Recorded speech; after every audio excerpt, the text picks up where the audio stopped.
Okay,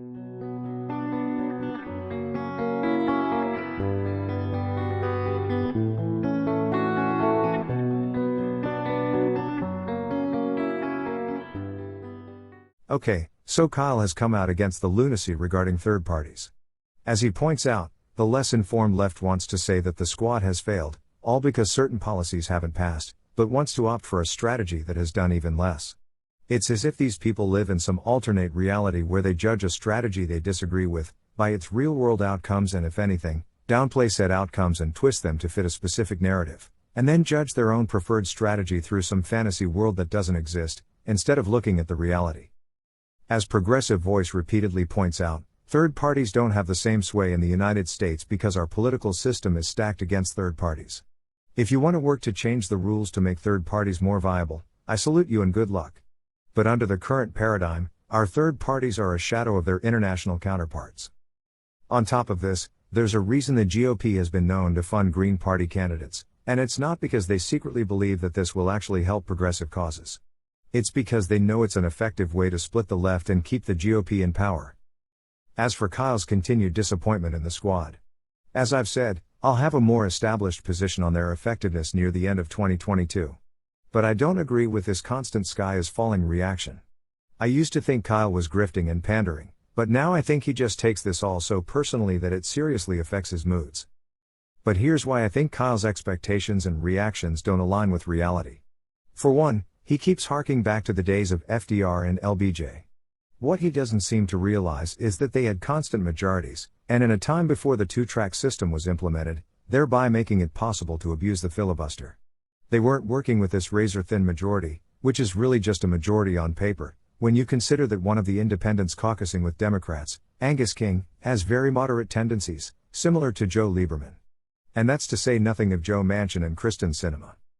Another trap Kyle falls into, though not as bad as certain others, is he misreads the polls or only reads them up to a point. So for example, yes, the idea of raising the minimum wage to $15 an hour polls well. But do you know what polls even better? Joe Manchin's $11 an hour minimum wage proposal. Why is this relevant? Because many content creators on the left seem to think there exists a ton of pressure on people like Joe Manchin to vote for the 15. So much that it was worth risking and stalling the COVID bill to try and ram it through. But this isn't the case, since they know their voter base will be happy with an increase to $11 an hour. It's bad data like this, and the assumption that everyone else in America thinks like themselves, that keeps Kyle and others like him from properly assessing political realities.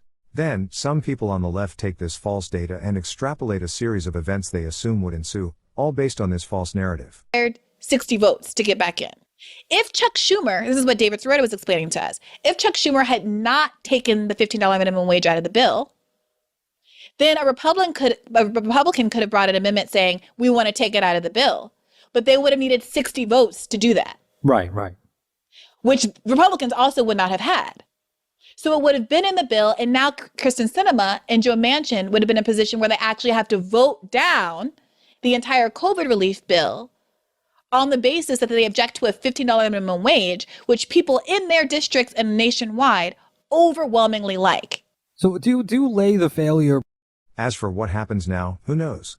I think the continued internal war within the GOP could cause a couple of their more sane members to switch sides. This is why I wouldn't downplay all of the virtue signaling against Trumpism.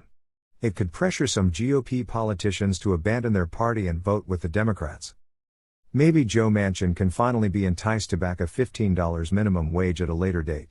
I'm not assuming this will happen, of course, but this constant throwing one's hands in the air, all based on a flawed assessment of the political realities, isn't helping. We don't have FDR or LBJ numbers. We don't even have Obama's 5-month-long fake supermajority, which was required just to get the ACA passed as is. What I do believe is that progressives have the overall momentum on their side, as Reaganomics joins the dustbin of failed and discredited ideas.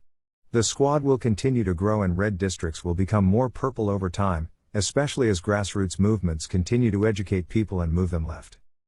All the supply-siders can do is bide their time with redistricting and culture war garbage.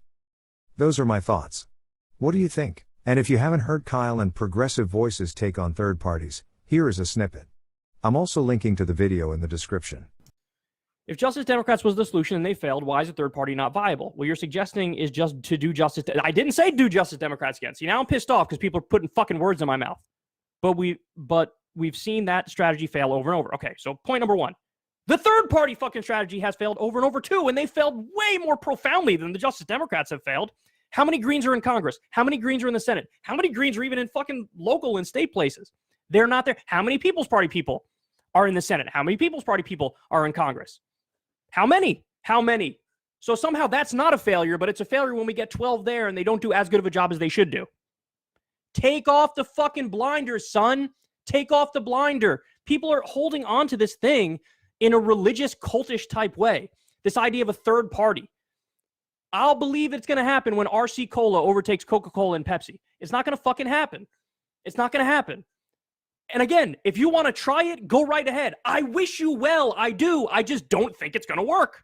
I'm not going to bullshit you guys and say, yeah, oh, we're really close in the next election cycle to having a People's Party president. Or even one People's Party senator. You're not even going to get one fucking senator. Not even one. Not even one.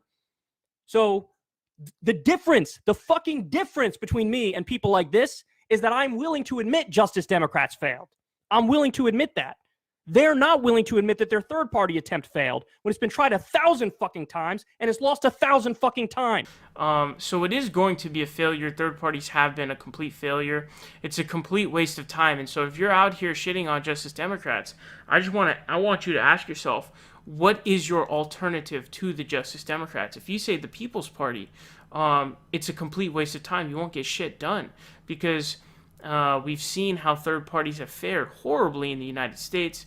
We understand the political science behind why and how the system is set up in the U.S. And so if you're trying to get a third party through, you're wasting your time. And so, and if you understand the logic behind why it's not going to work, but you're still with it anyways, then to me you're just in some kind of weird, like, you just want to feel good and not get stuff done. But as long as you feel good, you feel like you're getting something done, then you're just wasting time and you're a self-centered idiot. But it's better to try to pressure and really work on continuing to take over the Democratic Party because that's really the only way. And you have to think about it more in a long game. I think thinking about it too much in the short term, I think is dumb because you can't, I mean, again, the Justice Democrats have been in there for 3 years now? You know what I mean? Like the whole system's supposed to be changed in 3 years? I mean, that's completely laughable. So it's too quick. It's too quick to give up, and I think that's dumb. I think you should think in the longer term, and honestly, at this point, you're essentially hostage to the J-Dems because you don't have any other option. There's literally no other option.